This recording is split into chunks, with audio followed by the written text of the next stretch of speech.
The first one is gerund as subject of a sentence. That means that we are going to use a gerund at the beginning of the sentence as the subject. For example, swimming is my favorite sport. So we have here swimming, the subject of the sentence. Another use of the gerunds is gerund as object of verbs.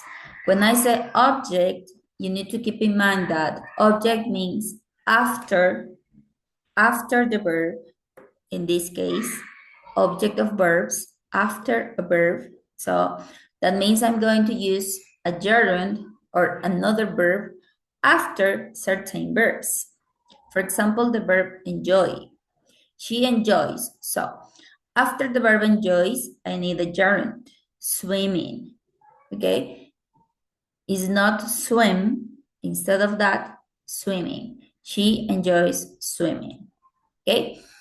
And another use of the gerund is gerund as object of preposition. Once again, when I say object, that means after. After verbs, after preposition.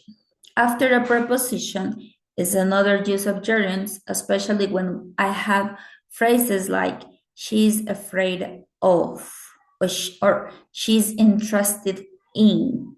So phrases in which you need a preposition. After that preposition as the object of the preposition, I need a gerund. For example, here, she is afraid of walking alone. If you notice, I have here 3 different uses of gerunds. At the beginning of the sentence as the subject, after a verb, after certain verbs, because there is a list of verbs that works with gerund verbs. So if you check your books and this particular grammar, you can find the list of verbs that need to work with gerunds. And the third use is a gerund after a preposition or object of preposition. We have certain phrases, afraid of, interested in, where else? Enthusiastic for, or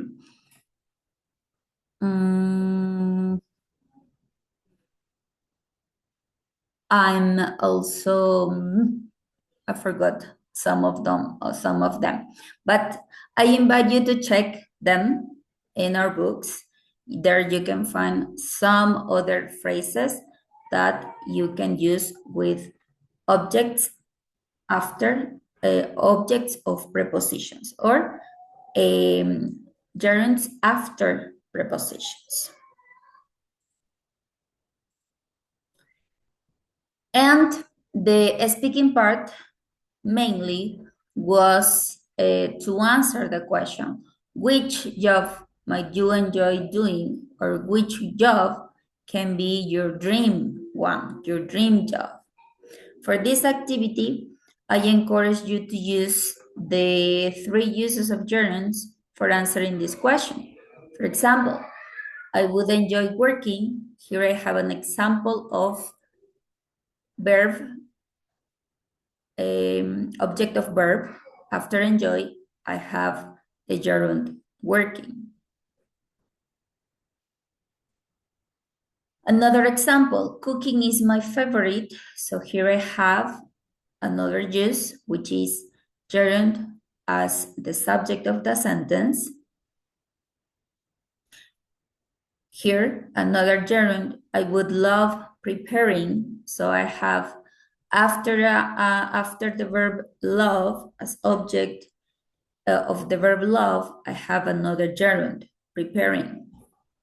And I dream about, after the preposition about, I'm using also a gerund. So if you notice, it's possible to work with gerunds in more than one forms.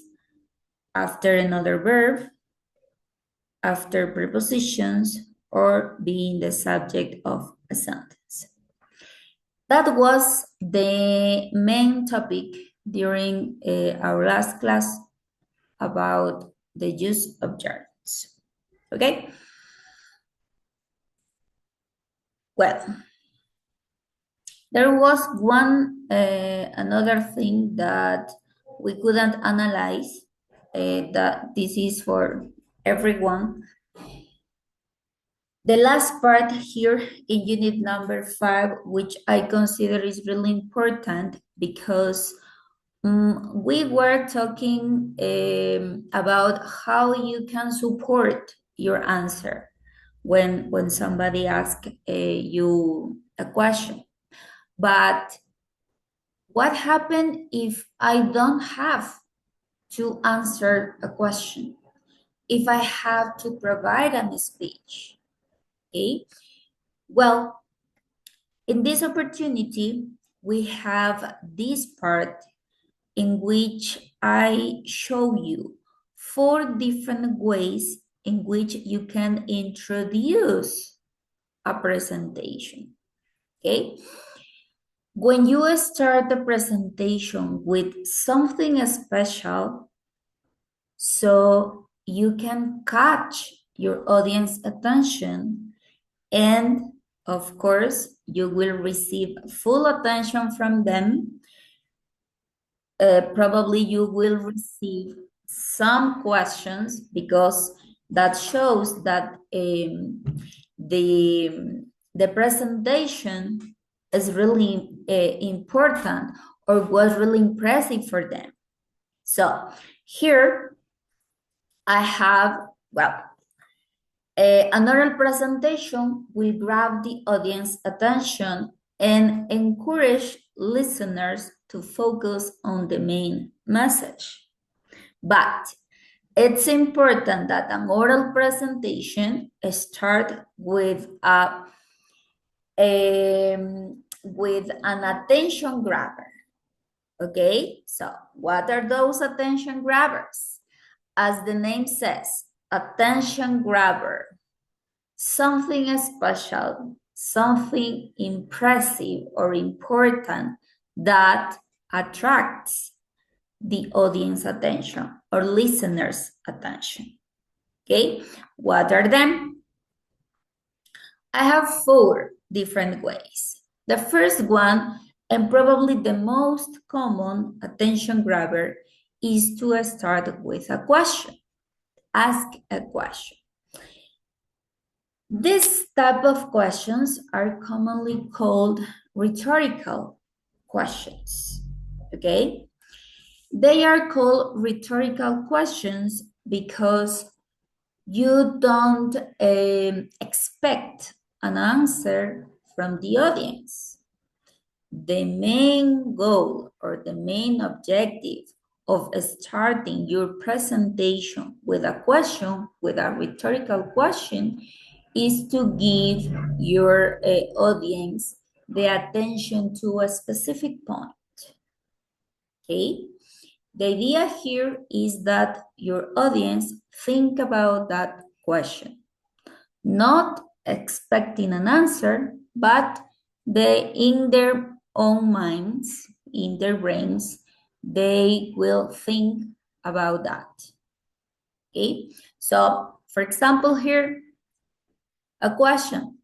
Have you ever heard the phrase, follow your passion?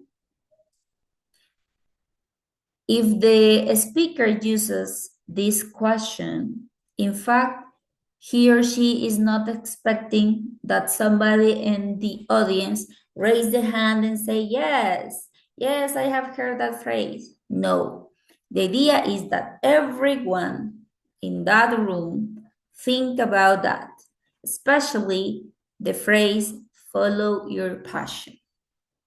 Probably some of them will try to remind what was that specific situation or that specific time and this that people listen that phrase. Some others probably can remember when they used their phrase for the relatives or friends.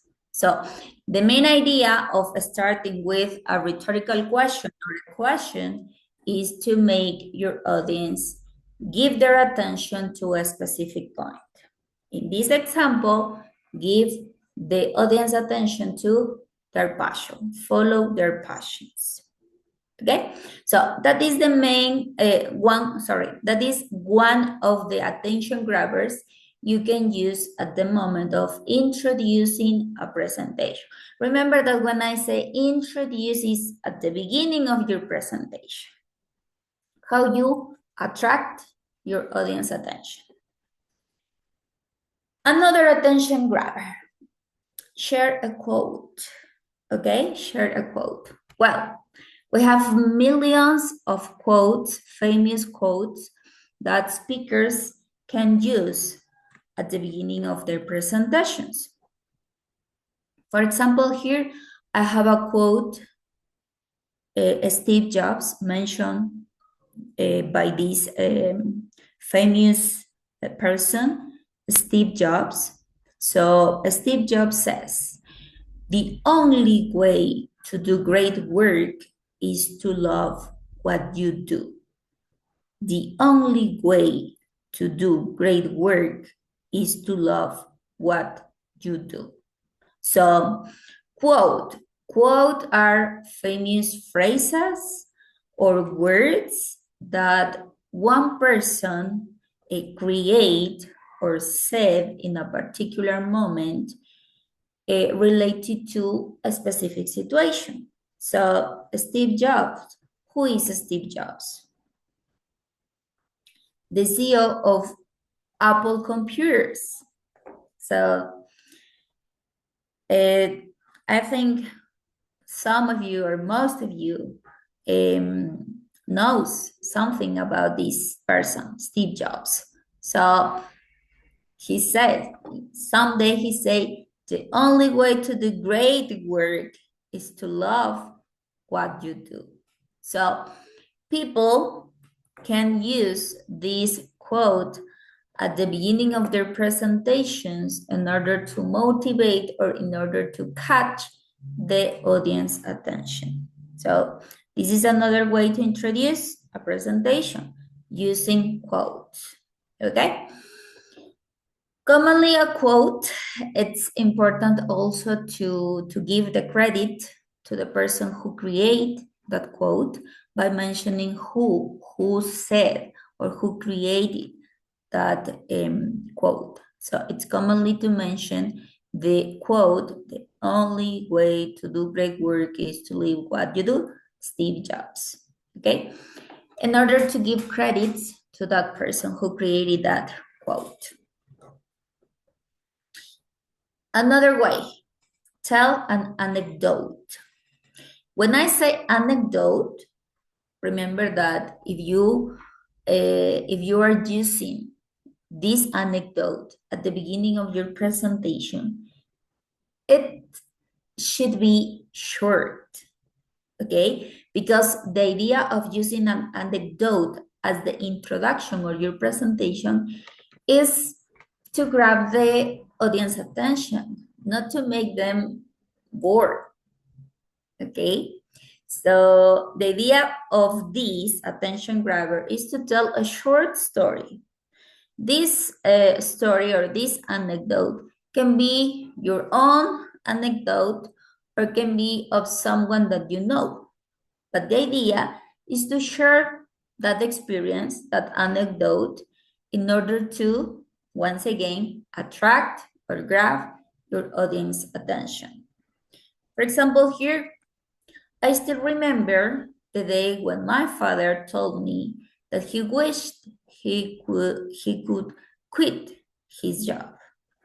And probably the anecdote continues with some other information, but the idea of this is to tell a short anecdote, okay? Because remember, the idea is to attract the audience attention. And you don't want also to waste too much time only in the introduction of your presentation.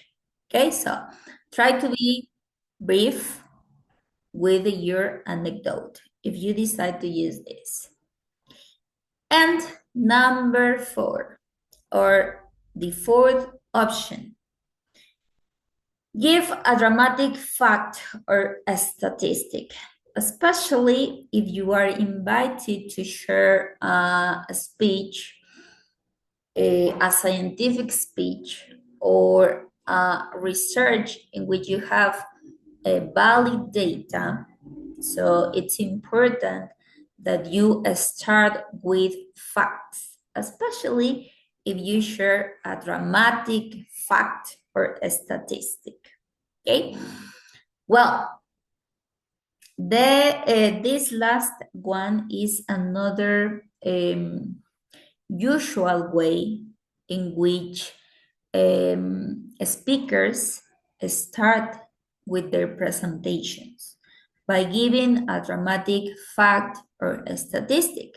Because remember, when I use facts, that means that those data is real, is valid, okay? So that is why we call them dramatic, okay?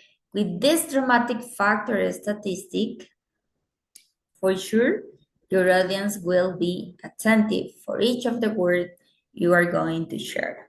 An example of this, according to a recent Gallup World Poll, 85% of workers in 200 countries hate their jobs.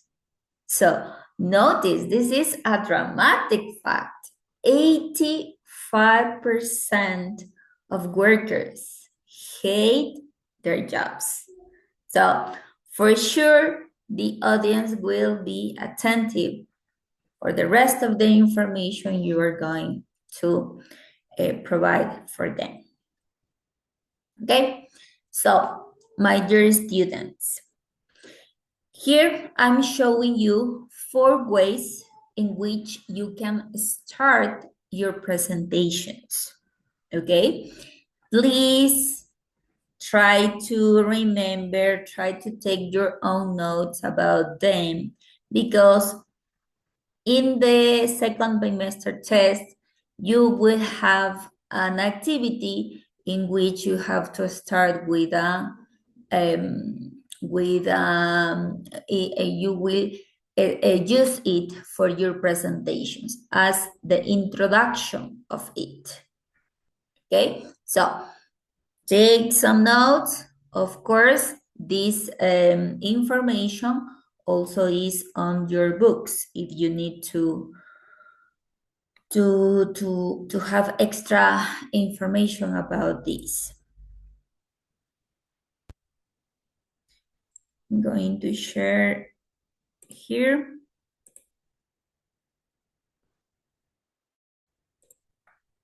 This is the last part of the of unit number 5. The page is 114. So, okay.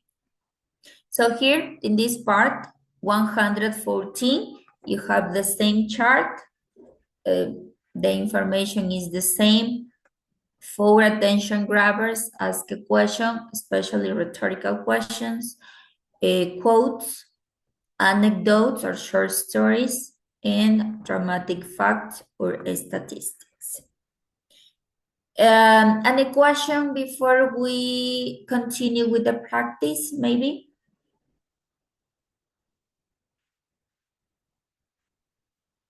No, teacher.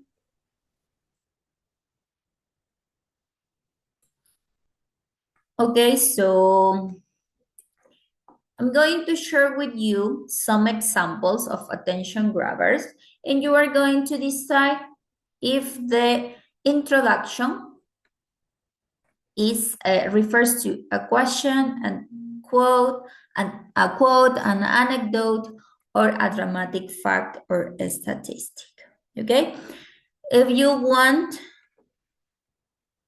To complete this activity is on page 115 on your books.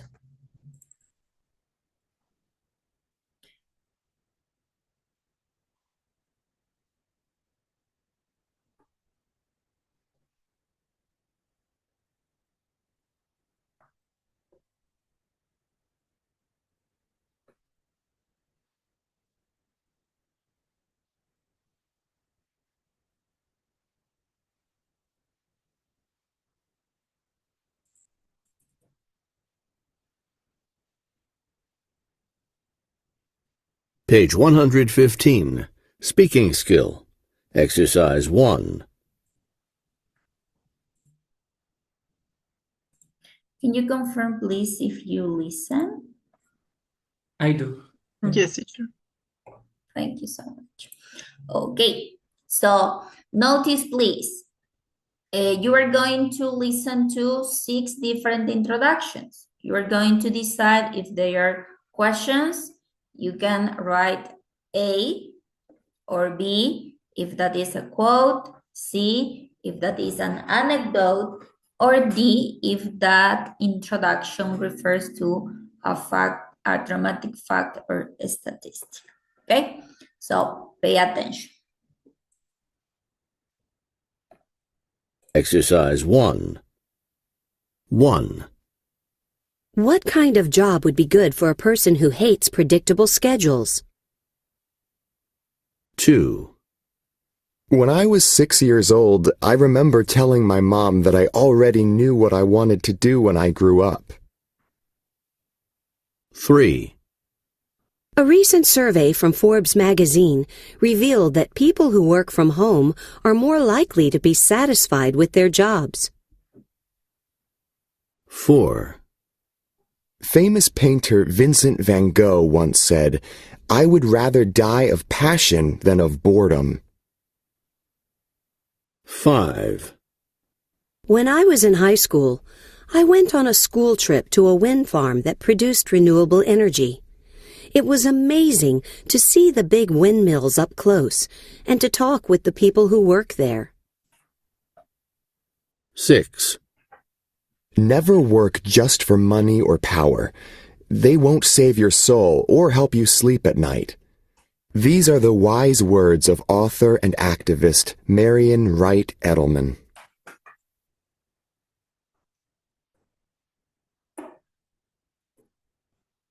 Okay, so now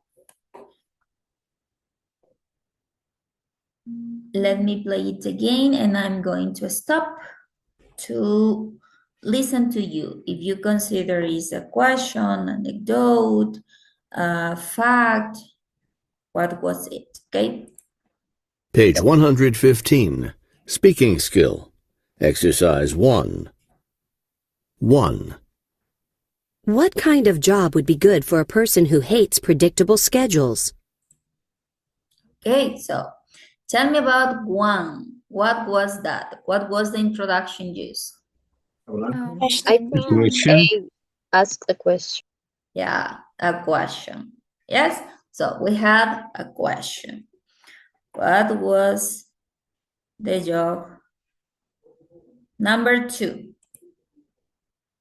2.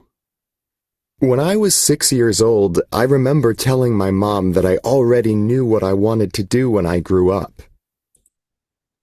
How about number 2? Sí, telling an anecdote. Yes, an anecdote or short story.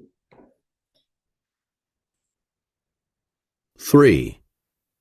A recent survey from Forbes magazine revealed that people who work from home are more likely to be satisfied with their jobs. What do you think? letter D. Fact. Fact. Fact. Fact. Yes, a fact. We have a fact. We have a statistic. 4. Famous painter Vincent van Gogh once said, "I would rather die of passion than of boredom." What was that? That's a B. quote. Share a quote. It's a quote. Yes, a quote. And notice that the speaker mention who created that quote. So it's important to give the credit also for the creator of that quote. 5.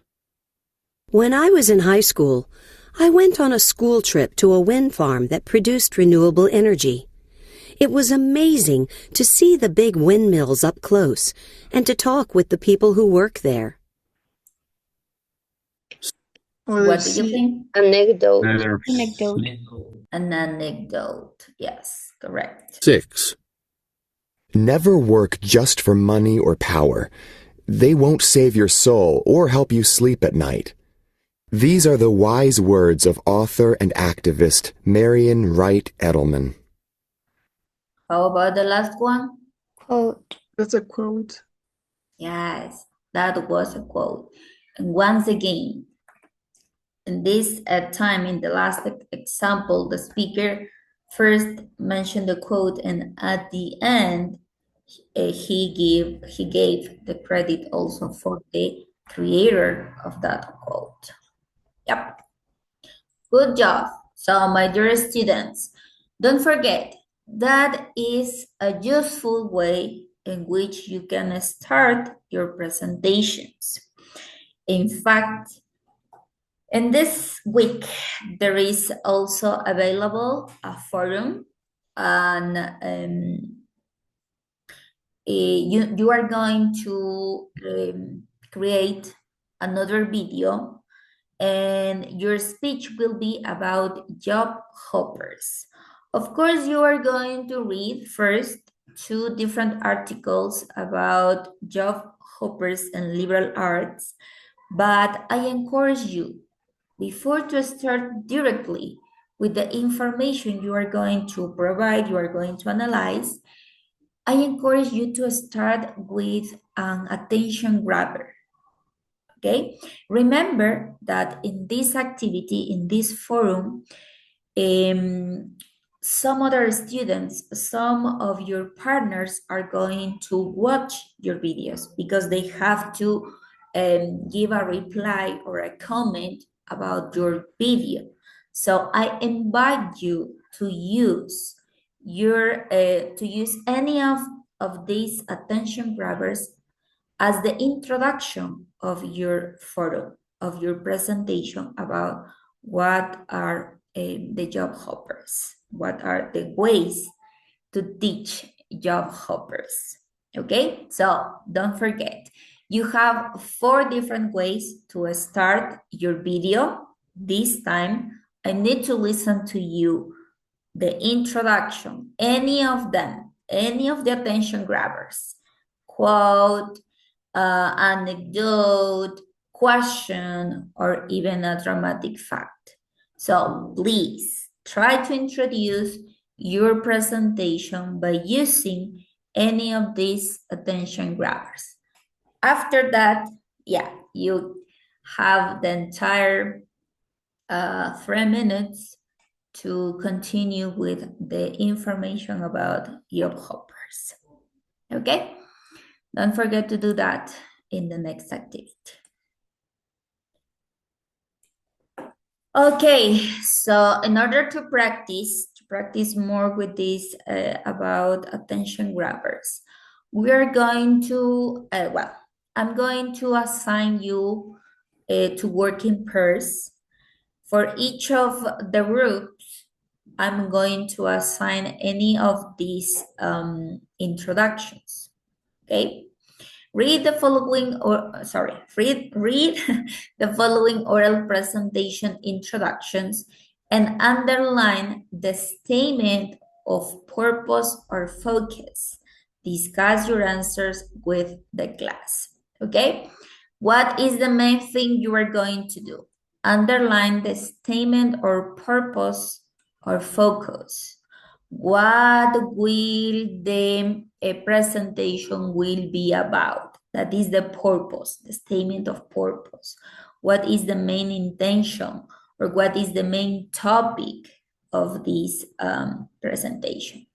Okay, so I'm going to assign any of these paragraphs for you to read and analyze it and try to decide in your group what is the statement of purpose or what is the focus, the topic of this presentation. Okay, but you need to read first. Read the entire paragraph because I'm going also to make some questions about it. Students, it's time to share. We are going to have a debate now. Well, first of all, I think we have similar answers about the sentence of purpose in each of these presentations. Let's see if you agree or not with the sentence of purpose, okay? So tell me, group number 1, any of you, Isaac, Monica, or Diego, any of you, tell me, what is the statement of purpose? Let me share the document.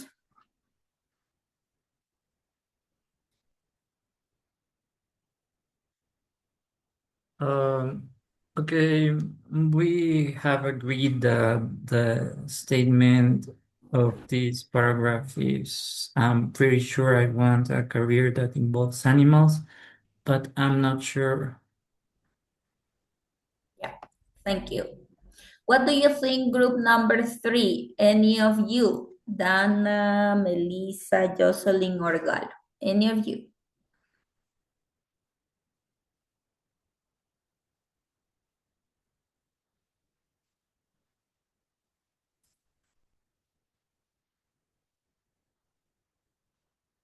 Hello, group 3.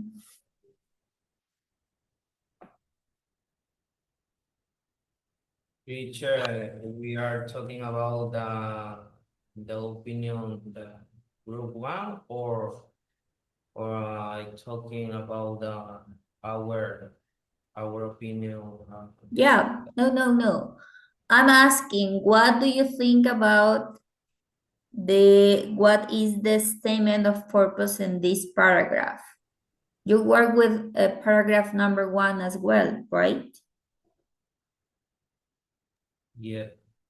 Okay, so yeah, in your group, what did you decide? What is the statement of purpose in this paragraph?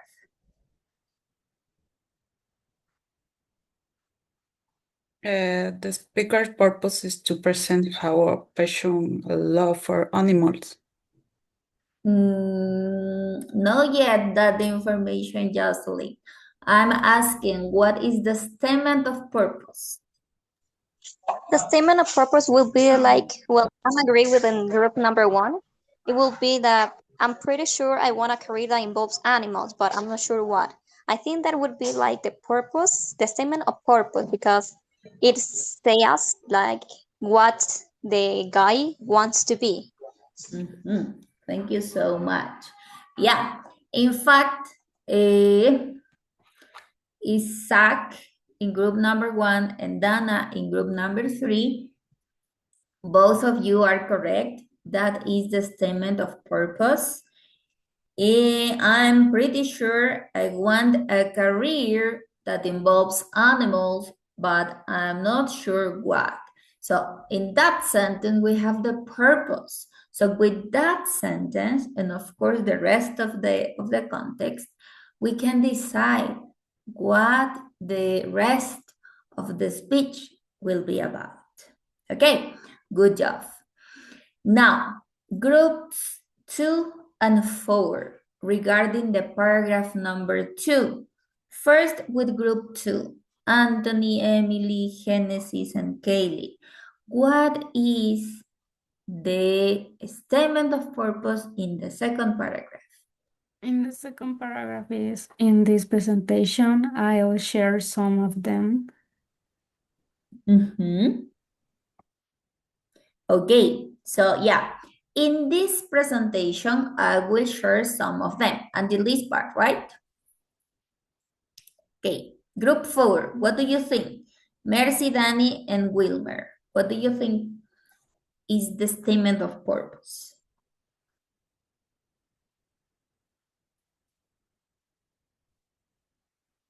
to talk about how the speaker discovered their passions and to explain which ones are the most important. And what is the statement of The purpose? statement of purpose is in the presentation, I'll share some of them. Not the whole list, but the most important things, what I would call my patients.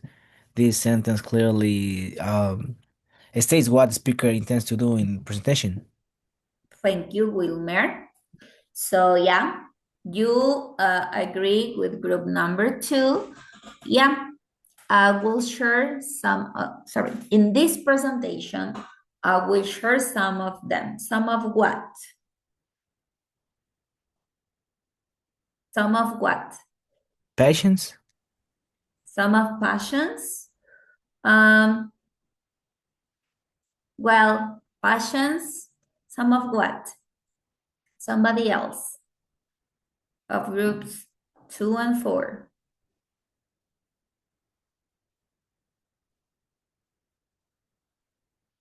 About the writer's patience.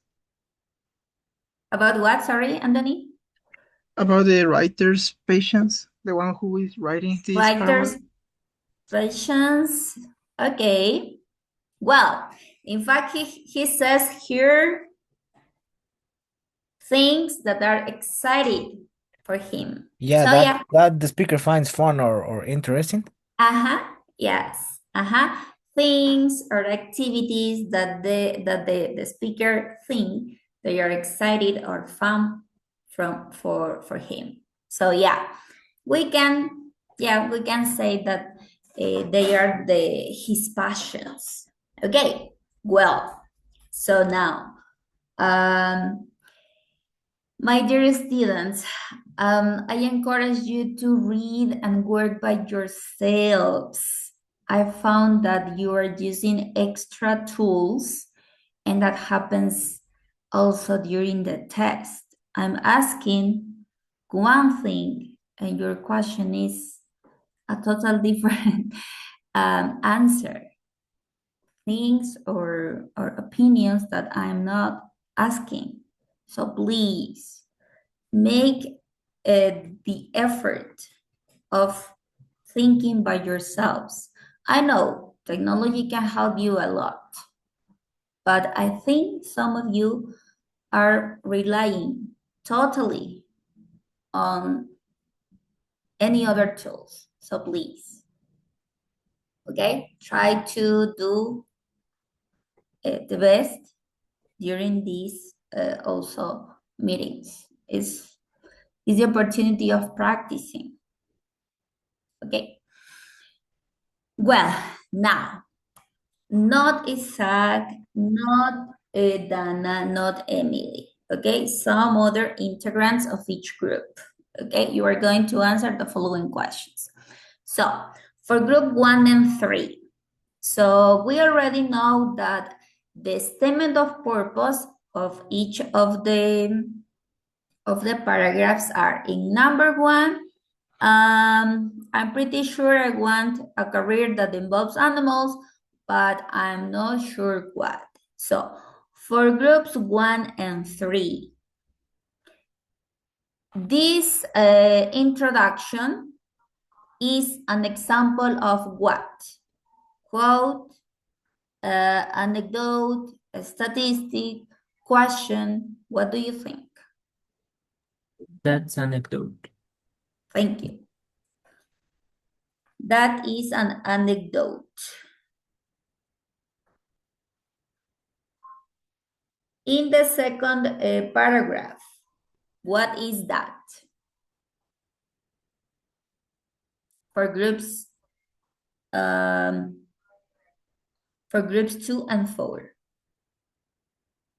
I think it's an anecdote, but also has have a question. So I'm not sure if we can use both in introduction.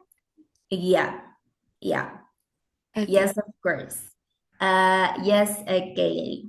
You can use any of them, or of course, you can also mix. So in this example, you have like the main thing is that this person is telling an anecdote, but within the anecdote, he had a question. Here, how can I figure out what my passions are? So yeah, we can include, or we can also start with an anecdote, and at the end you can include a dramatic fact or a statistic. Okay, the idea, don't forget, the idea of using any of those attention grabbers is to catch your audience attention. If you think it's necessary to use two of them, go ahead. But please don't use a lot or don't use all of them. Okay, because remember, the idea is to catch the attention, not start with like a boring or too much information that maybe stress your audience. Okay, yeah, but in the second paragraph, we have an anecdote. And within the anecdote, the speaker also used a question. How can I figure out what my passions are? Okay? This question is not like a ask for the audience, because remember or notice that here, how can I figure out? How can I figure out? It's like a question for himself, okay, or herself, but I'm not sure if that is a man or a woman. But yeah, of course, you can use also questions within your introductions. Well, now, my dear students, are these two introductions or are these two paragraphs related in some way? What was that relation that they have? For any of you?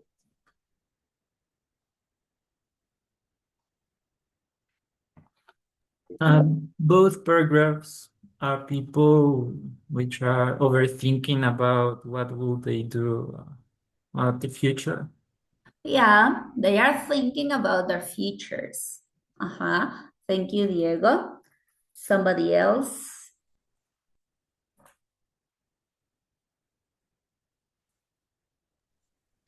I think like in both of them, like they tell us like a story of what of why a story of their life. So like a background to understand better. I think Yeah. that. Yeah, they are telling their own stories, their own experiences. So probably this story in the past guide them in order to do something special, or their own experiences can help some other people to make the correct decision. Good point. Somebody else? Well, texts are about Okay, first Galo. about personal interests and future career and toys. Yeah, yeah, that can be like the first guidance or the first key about their future, about the profession they will have in the future. Okay, somebody else? The paragraph use a personal anecdotes to establish an emotional connection. Emotional connections with what, Jocelyn? Which the audience because share the most important things, consider their passions. Okay, Jocelyn, you are saying that the speakers connect emotionally with the audience? Yes, with your personal history. Yeah, they are sharing personal stories, their own experiences with their audience, but to connect emotionally. To find a career in the future. Yeah, I think these two speakers share their own experiences to help other people to find the correct, like the correct career. Yeah, I agree with you in that part.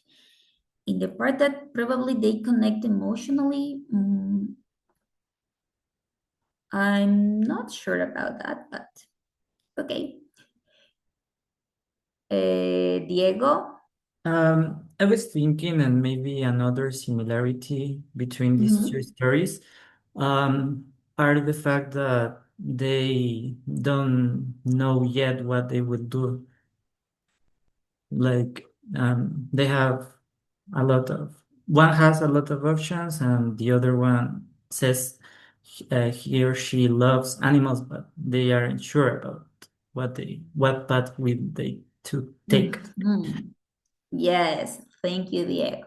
Yeah, the speaker sounds like not sure about what she will do or she will decide in the future. She's mentioning that, well, this is like one guidance, but I'm not sure what. That is the phrase. I'm not sure what. Okay. Probably she had that fact, that experience, the love for the animals, but she remains unsure about her or his future. Yeah. Yeah. On the contrary, in the second paragraph, what do you think? The speaker is unsure about his future or not? What do you think? Especially the students from group 2 and 4.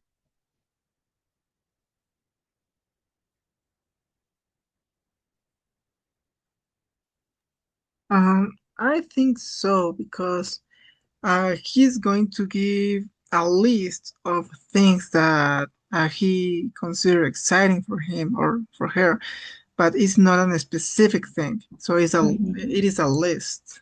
Yes, thank you, Anthony. Yeah, the other speaker also provide a list. So yeah, probably he has different options. Well, he or she different options, but yeah, probably the list of the options help him to decide.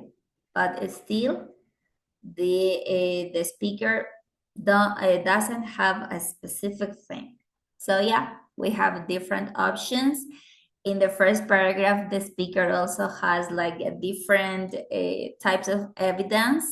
The love for animal that she or he started to have different types of pets, but she is unsure about what is the correct decision. Okay. Yes, my dear students, thank you so much. So this practice help you to read and also analyze, of course, to produce your opinions about the specific information you found within these paragraphs.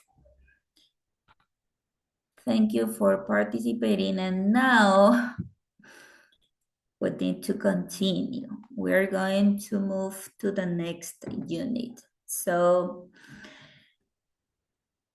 I will take advantage of this, my dear students. I already mentioned that.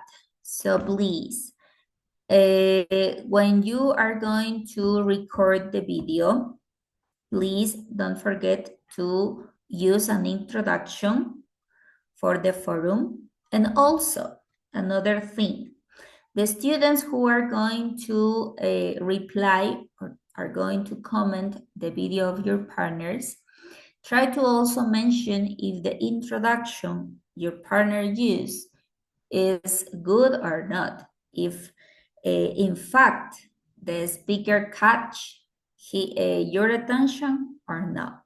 Okay, so you can also add in the comment if how was the introduction that your parent used, your partner used.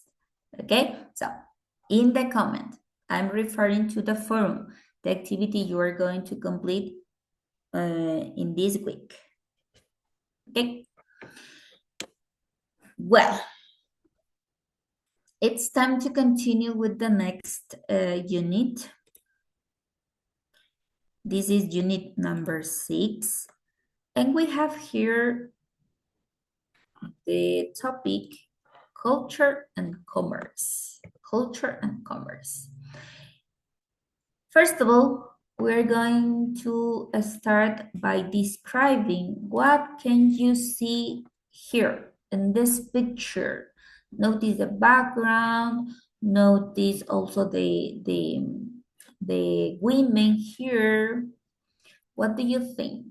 Is this picture from Ecuador?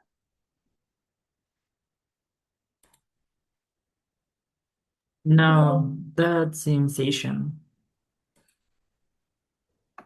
Yeah. What else can you see here? A lot of fabrics and jewelry. Yeah. The woman wearing traditional neck rings. Yeah. Well, the woman here, yeah. I think we can see only this woman. Okay. Yeah. I think we can notice that these particular rings around her neck. Yeah.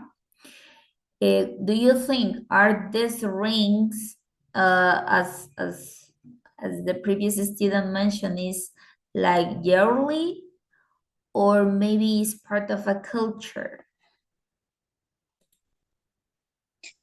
I personally think it's part of the culture because I have like seen on social media and other like pages like this is like from a cultural tradition to all the women wear like jewelry rings around her neck to make it longer.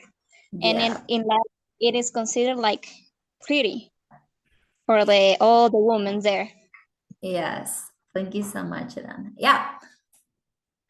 In fact, those rings that not only this woman, but all the women in a community use around their necks, but that is part of their culture. It's not like a simple jewelry they are wearing or they are using. No, those rings are part of their culture. Yes. Now, that is a question like, well, you need to think about this. The topic of this unit is culture and commerce. Culture and commerce. So, do you think communities or a specific group make money by selling culture? Do you think that communities or certain group of people are making money by selling culture? Is it possible? Is it real? Or do you think that it's impossible because culture is culture? What do you think? Well, yes, and we do that in Ecuador as well, but I think it's totally negative because it's the culture and the identity of these communities. But this massive tourism make people make a commerce or a product to sell. And in my opinion, it's totally negative and destroy the identity of many communities, especially in Ecuador. Thank you, Monica. Yep. So it's real. It's real. Even the people who are part of the community, they are making money by selling their culture as a product, as a touristic product. Yes, that's true. But as Monica says, that is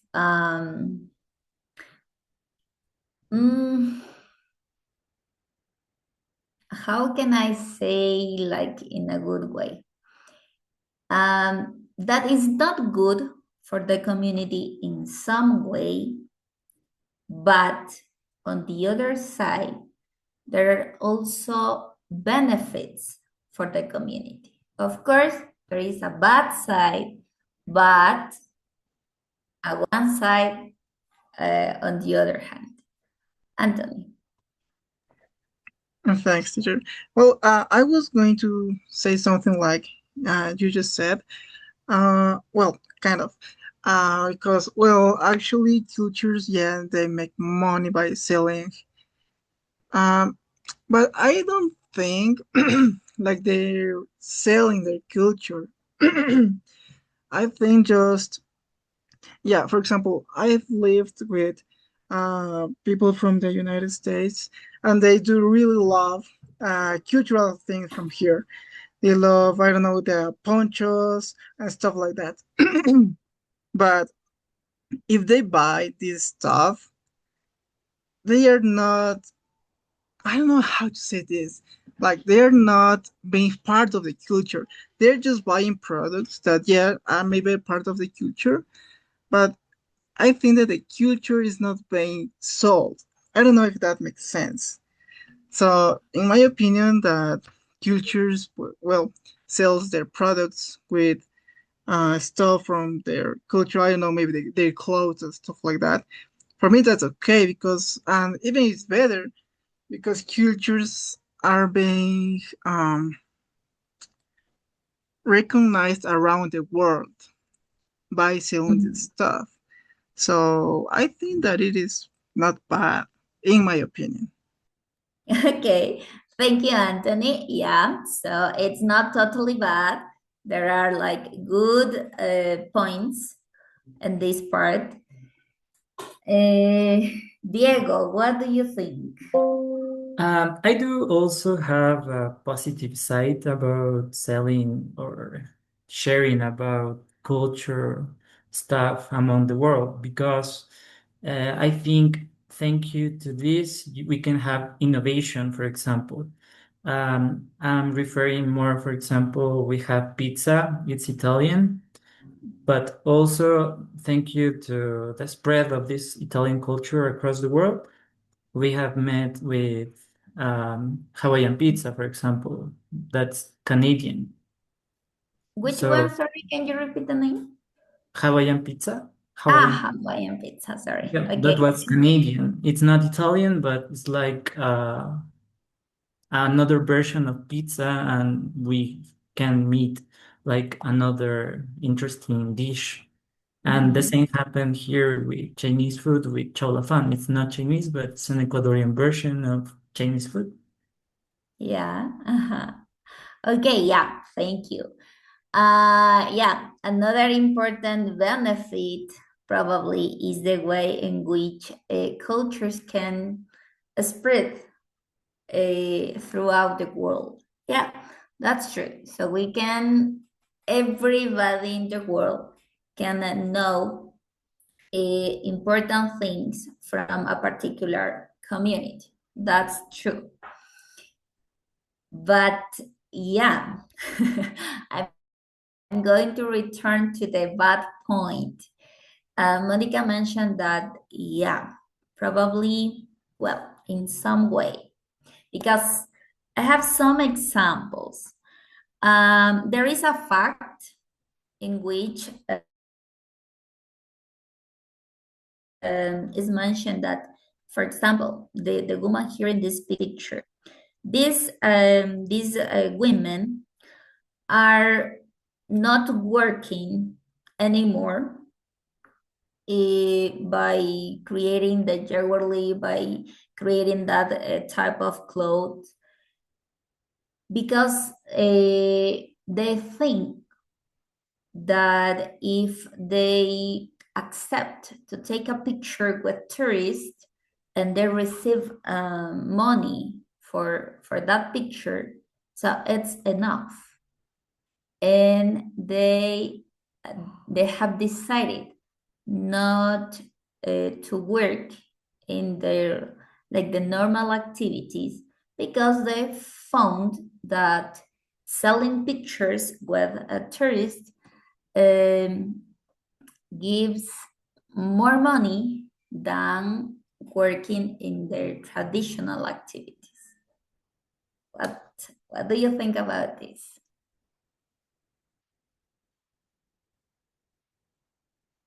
Is it positive or not?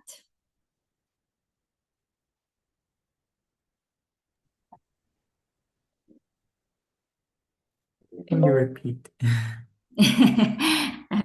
Right, yeah. Women that are part of the communities. For example, this woman,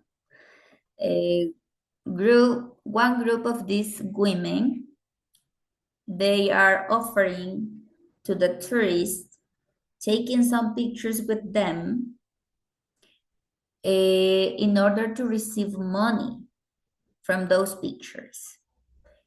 They have mentioned that it's better just taking pictures with tourists instead of doing like the traditional activities they did in the past, like creating jewelries, like creating or making this type of clothes. So what do you think about this? It's better for them to just taking pictures and make a living of that, or not, or they have to continue doing their traditional things? I think it can be good and bad. The positive thing, they are earning money, they are creating an income about their culture, their traditions, and it's fair, I think. But by stopping making their own traditional stuff and just conforming themselves with just taking pictures, sounds like they're forgetting about what's the real important thing. Yeah. And I'm going to take one important thought from you. Forget the traditions. So if old women and young women are trying to make a living of that, forgetting their own traditions, so in the future, when all of them or some of them, the people I mean in that community, have forgotten their own traditions, what are they going to sell? Okay, so probably it's not so good, one part, because they can receive money for living, but it's important that they continue preserving all those traditions, even try to encourage or motivate to new generations to continue with their own traditions. So in that way, in the future, they can continue selling, showing their culture, or selling some other products made in that community. Well, tourists tourism in general is good in some way, but also has like the negative part. In each touristic place that we know. Okay, well, we are going to continue. We had enough discussion about this.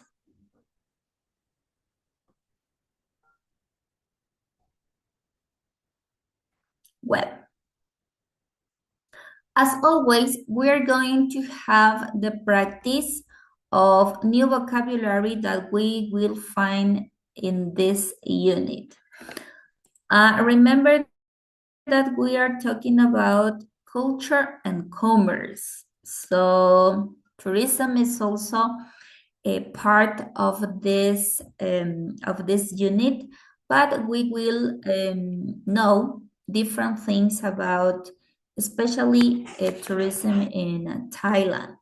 Okay, so in this article, we have a travel blog about the northern Thailand. I'm going to share the audio so you can read and also listen at the same time. And then we're going to practice, especially with the bold-faced words that you find here.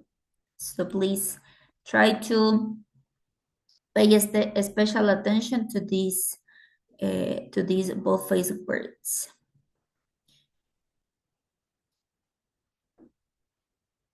Okay, here. Pay attention, please, and read while you listen.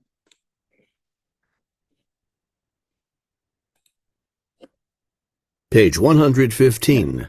Speaking skill. Exercise 1.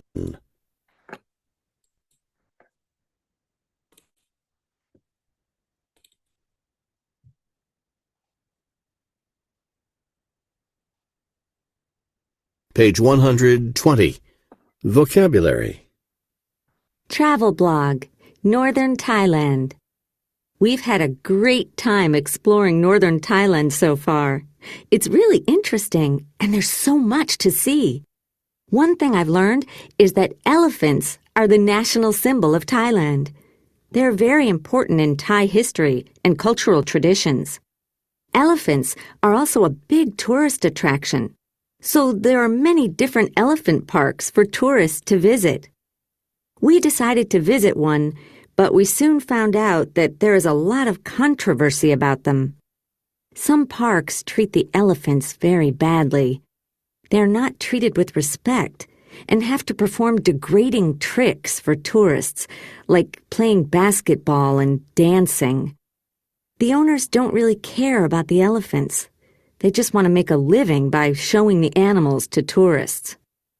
However, the elephant park we went to is very different. In this place, they're trying to preserve the wild elephant population. It's a large, beautiful park where the elephants can walk around freely. They're so playful.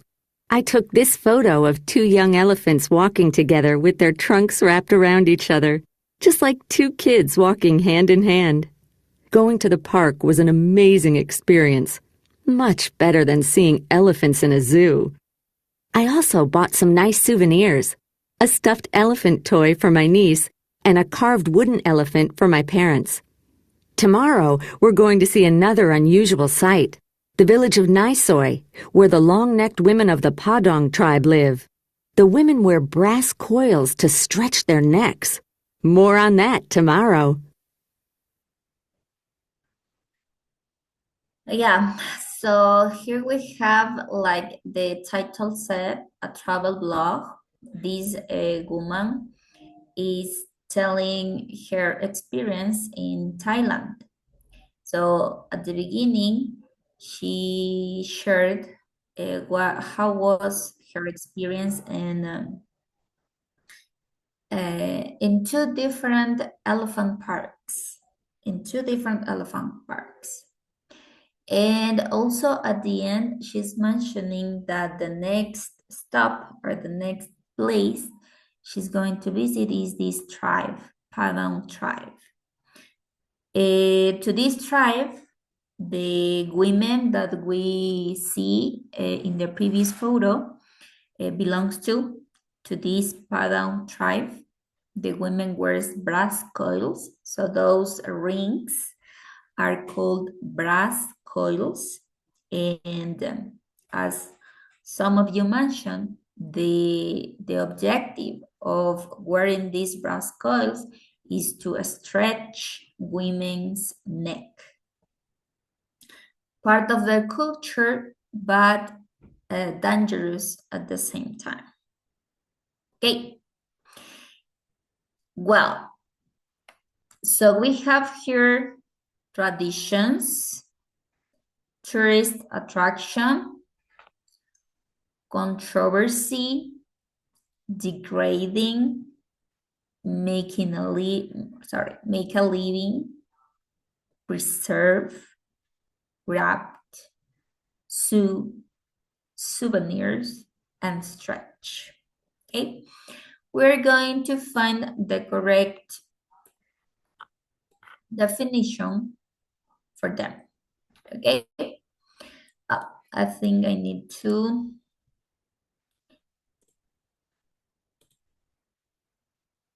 Okay, I try to zoom. I don't know if you notice.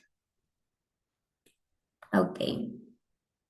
So we have here the definitions, and here on the other side, the words. Okay. So try to read the definitions, then you are going to match with the correct word. Okay. The students who have their books, you can do with your books. For the rest, I'm going to scrolling up and down in order to let you read the entire list of words that we have here. Traditions, tourist attraction, controversy. But first, please read all these definitions so then we can match with the correct word. I'm going to give you 5 minutes to read all of them and try to find the correct word.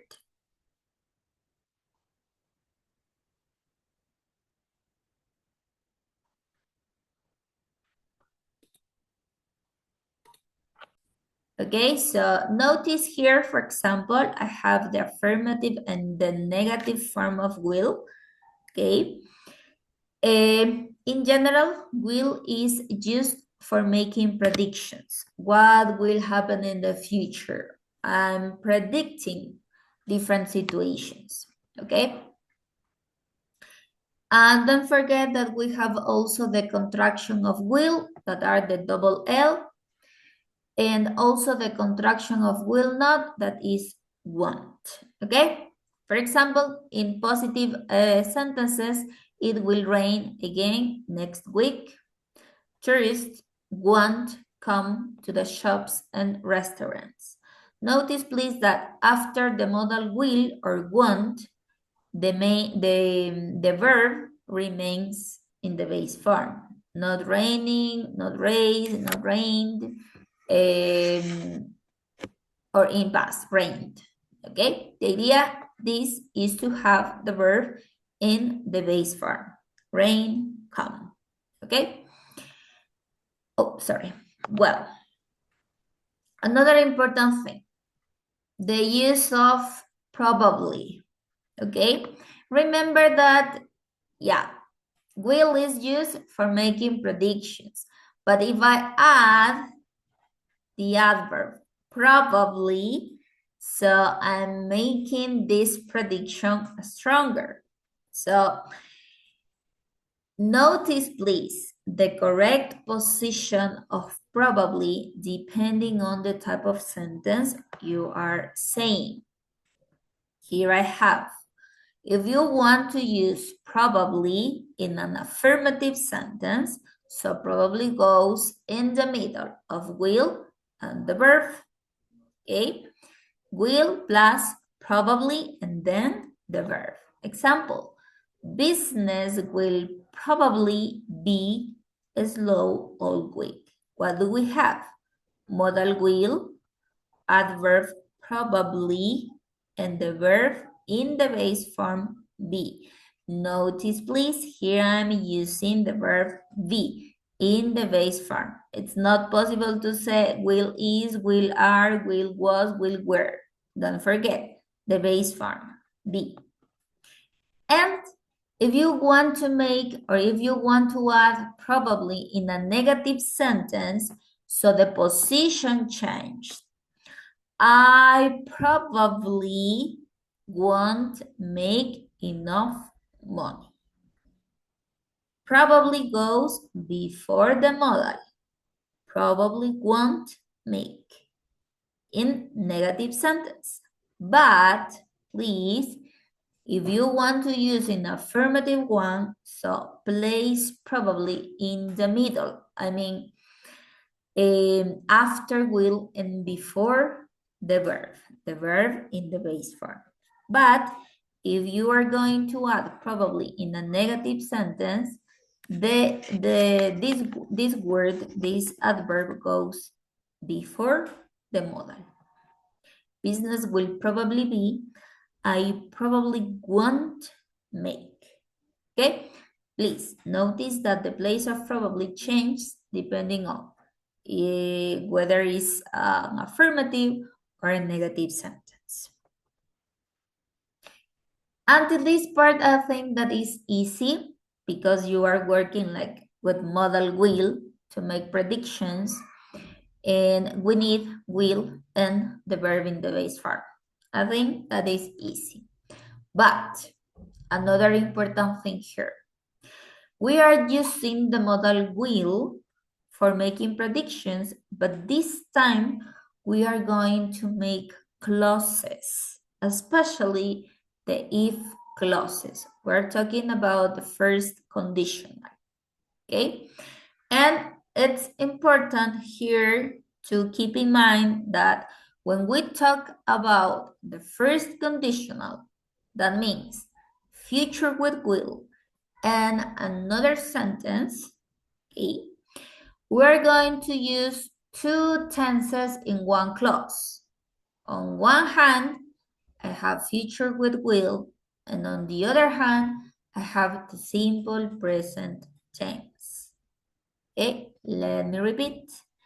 When I'm talking about the first conditional, I'm having two different tenses in one clause.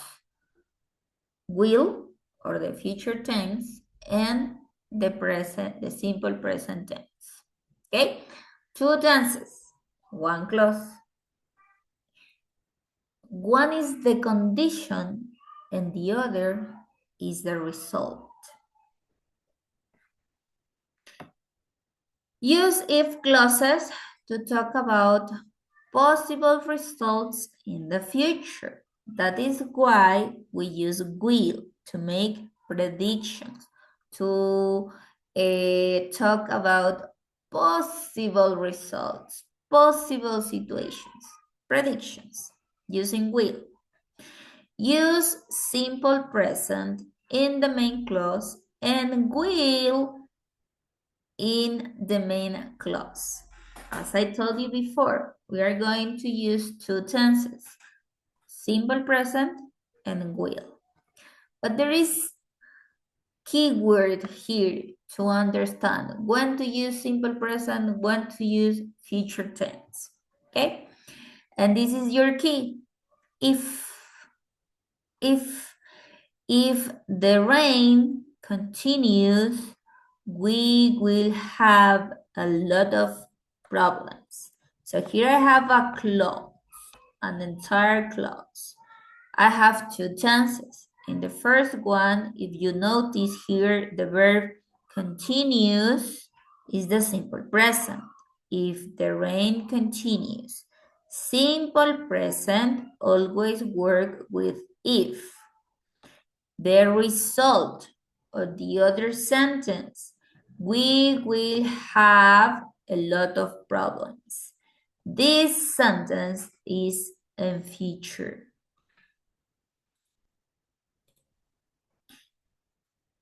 Notice here in this diagram, I have here if, and the tense is simple present. Okay, then I have the subject and the sentence in future tense. Okay, if is your key because if shows you that you are using or you need the simple present in that sentence. The other sentence is in future with will.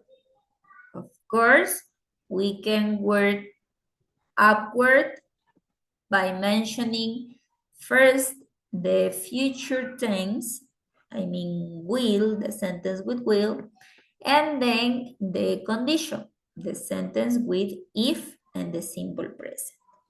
The idea here is that use a future for making predictions, for making or for talking about possible results, but based on a situation. That situation is the sentence in simple present.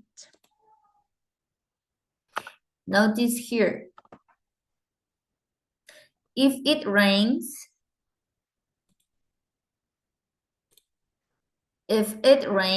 I will stay at home. All of this is the clause, but I have two sentences.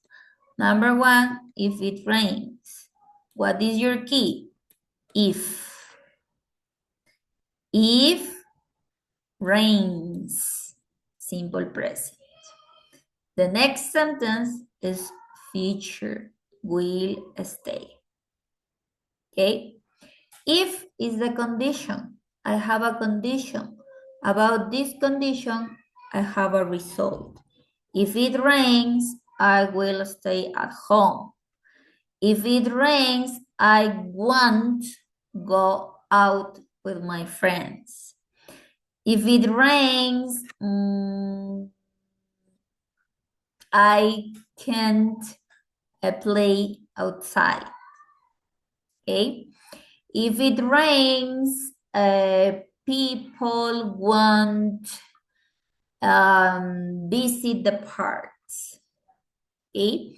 The idea is that if is the condition, and the condition goes in simple present. The result is in future tense with will. Okay, let's analyze another example. If I wake,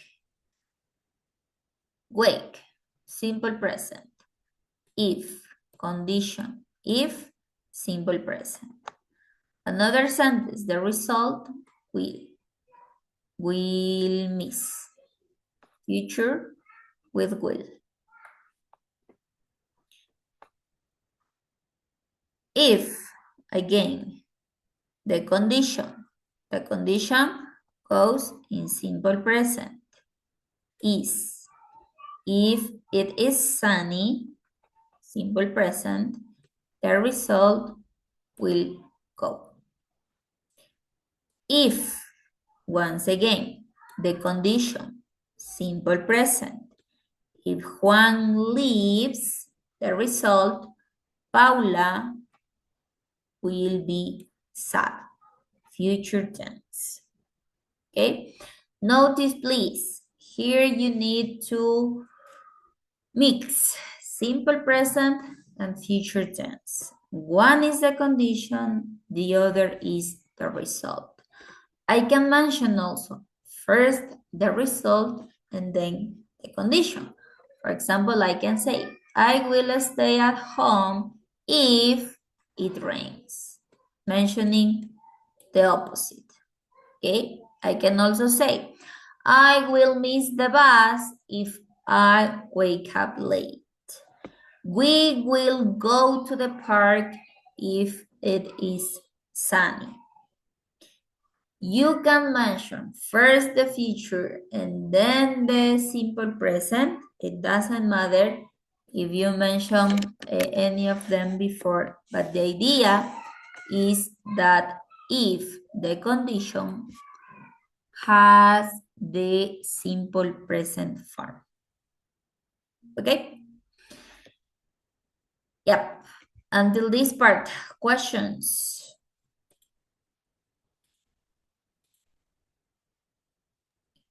For me, no, teacher. It is clear. Thank you.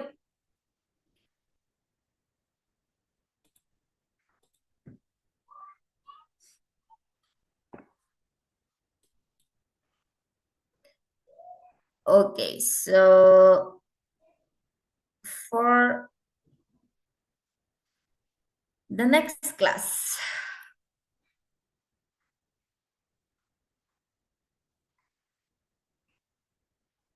if you want to check the grammar explanation, this is on page 132 on your books. Okay. For the next class, don't forget that you have activities on Pearson platform, and I will activate vocabulary. Oh, first of all, I will activate in unit number 5. I can't show you now because the platform is taking too much time to upload the activities, but let me remind you, we studied the last topic in unit 5 regarding starting with an attention grabber. Okay, that activity is part of focus on speaking.